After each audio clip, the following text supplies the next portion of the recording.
today we are at a time when we have seen um, the Ukraine-Russia war, and also what has happened, because I spent a lot of time in developing hard power.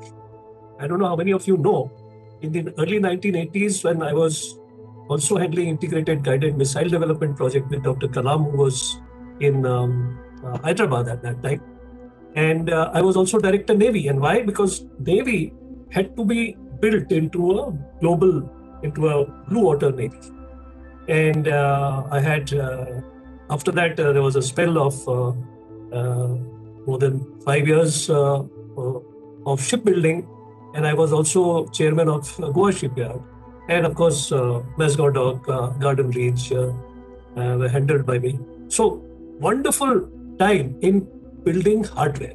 Now, much later, after Defense Secretary, I was given the charge of building up India's strategic defense, and that was as a deputy NSA. And again, then you come to know that hardware is important. You cannot have soft power doing the entire job. Hard power is absolutely important, and hard power in terms of ability to dominate the sea is very, very important. Now, 21st century, when every country is trying to modernize itself, India is emerging as a maritime nation with a significant strategic push for maritime capability and capacity building. Now, we've already had a head start in this direction, and therefore, the hard power must be able to be demonstrated. And just now, Admiral Gokhale told about ability to come to the help of other countries through the naval power. And I recall in 2005, when I was Defense Secretary, we had this tsunami, and then our naval ships immediately went from Visakhapatnam to Indonesia, from the Andaman Nicobar Islands to Indonesia, and our Air Force also immediately was deployed. And the amount of help that we provided to Indonesia, Thailand, Sri Lanka is really commendable.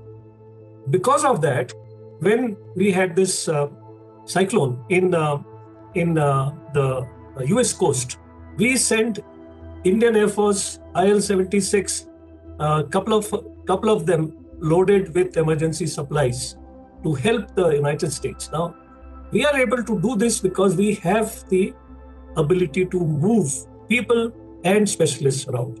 We ought to continuously build up resources. And what has Ukraine-Russia fight shown? That, okay, soft power is very important, but without hard power, you cannot do what you want to do in terms of whether it is offensive or defensive abilities of a country. And another thing which has been shown by this war is that you got to do it yourself. Because you might be wanting to go to NATO, you might be wanting to go in and become a member of EU, and many people think that virtually both are within the grasp of Ukraine, and Ukraine virtually is getting the benefit of NATO and getting the benefit of being a EU member. But yet, nobody has come to the rescue of Ukraine by putting their feet on the ground or their equipment manned by them against Russia. So basically, you got to fight it alone. And here, I think we have to also see our future strategy, what we have to work on, and that is in terms of the future enmity or future adversarial role which some countries have with India, namely China and Pakistan. We have to be prepared for this war, and we cannot overlook it. So therefore, and we cannot have that limited to only our boundaries. So Navy would play a very, very important role in coordination with the Air Force, because our offensive ability will have to be shown right from beyond the Malacca Strait. And Admiral Gokhale said that how constrained people become at Malacca Strait. But Malacca Strait is the choke point which we must ensure that we have. And we should not allow the Chinese ships to come this side. And this has to be shown to the Chinese that it is possible. If it is shown, if the Chinese are convinced, then there shall be very less chances of having hard power to be deployed. Hard power has to be there, ability to use it has to be shown, and which will eventually prevent the deployment or the use of hard power.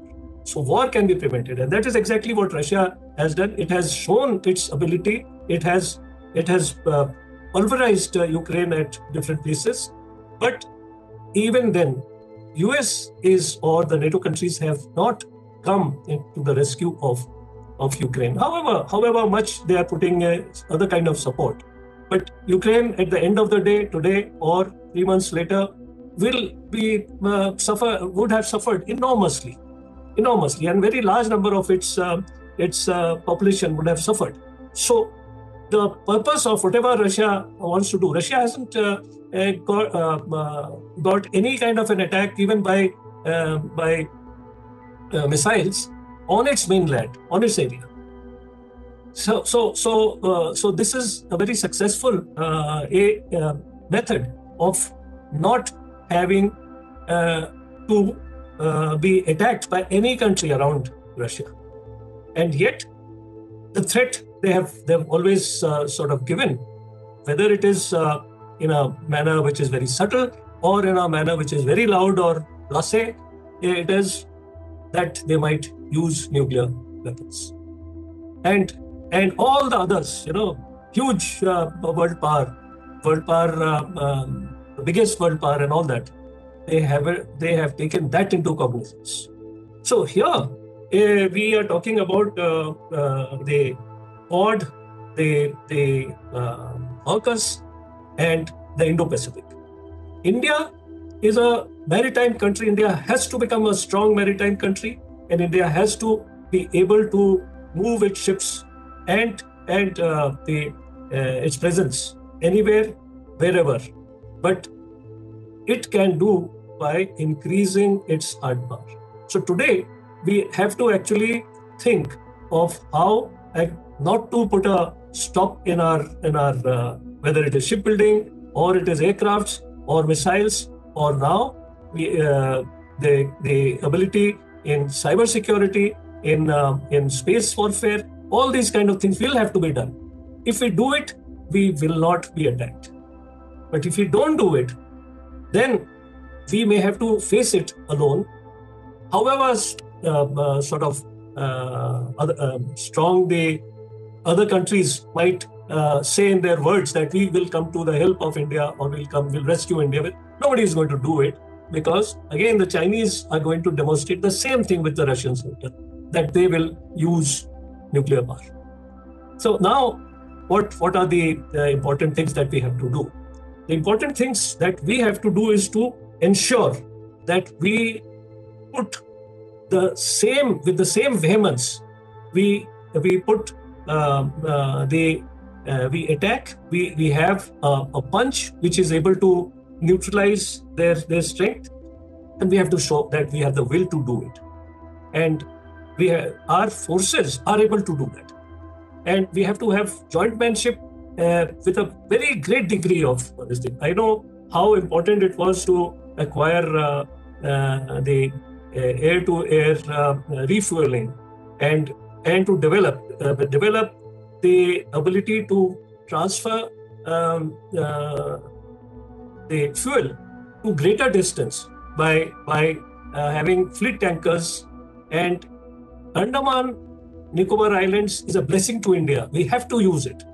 Admiral Vijay Shankar, in fact, was very, very keen that we have a very strong workshop in Nicobar Island, where we can have frontline ships being taken and be able to be repaired. Now, this was very important in case we want to put our ships and aircrafts in the Pacific side. But we have to show that we can, and not only that side, but we have to, if it is required, and therefore any kind of a pact with Australia will be useful. We have to patrol right up to Sunda Straits and come to the other side of the Pacific Ocean.